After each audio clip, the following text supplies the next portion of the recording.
36 ঘন্টা জার্নির উদ্দেশ্যে আবার বেরিয়ে পড়েছি। মানে আজকে যাব বাড়ি, তাই মুম্বাইকে আজকে টাটা বলার পালা। কচুরি অর্ডার করা, এটা আমায় কি দিল? এটা তো হচ্ছে পাইনাপেল জুস, বাট আমি খেলাম আজকে ফার্স্ট টাইম বোঁদের রায়তা।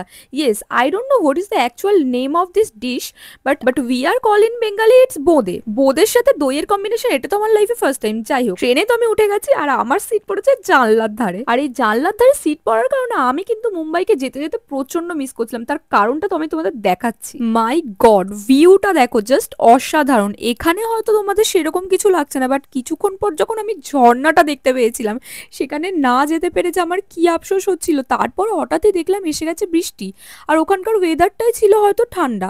আমি জানি না এখন আমি কোথায় আছি। যেহেতু এসি ট্রেনে আছি তাই বাইরের ওয়েদারটা বুঝতে পারছি না, বাট কাঁচ ঘামা দেখে এইটুখানি তো আঁচ লাগাতে পেরেছি যে বাইরের ওয়েদারটা বেশ ঠান্ডাই আছে। তার কারণ এখন শীত হলে কি হবে, আমি তো মুম্বাই গেছিলাম গ্রীষ্মকালে। এই অজানা অফবিট জায়গাটাতে এসে তো আমার রিলস করতে ভীষণ ইচ্ছা করছিল, বাট আমার লাক তো কাজে দেয়নি। মাঝখানে তো একটা স্টেশনে দাঁড়িয়ে ছিল আর এখানে পাওয়া যাচ্ছিল পাহাড়ি পেয়ারা।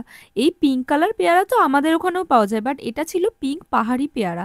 তো এটা তো টেস্ট করতেই হতো। লাঞ্চে কি খাবো বুঝতে পারছিলাম না, তাই স্টেশন থেকেই নেমে নিয়েছিলাম বড়া পাও, কারণ ট্রেনের ওই টেস্টলেস বাসি পচা খাবার তো আমি একেবারেই খেতে পাচ্ছিলাম না। রাতে তো ডার্ক ফ্যান্টাসি আর এগুলোই খেয়েছি, আর সকালে খেলাম ডেটস, আর তার সাথে ছিল আরো কয়েকটা ড্রাই ফ্রুট। এর মধ্যে থেকে কিসমিস আমার সবচেয়ে ফেভারিট। বিকেলে একটু সিঙ্গারা খাচ্ছিলাম আর একজন আমাকে নেল পলিশ পরে দিচ্ছিল। লাইক আর সাবস্ক্রাইব করতে কিন্তু ভুলো না। দেখা হচ্ছে নেক্সট ব্লগে। Till then, bye by.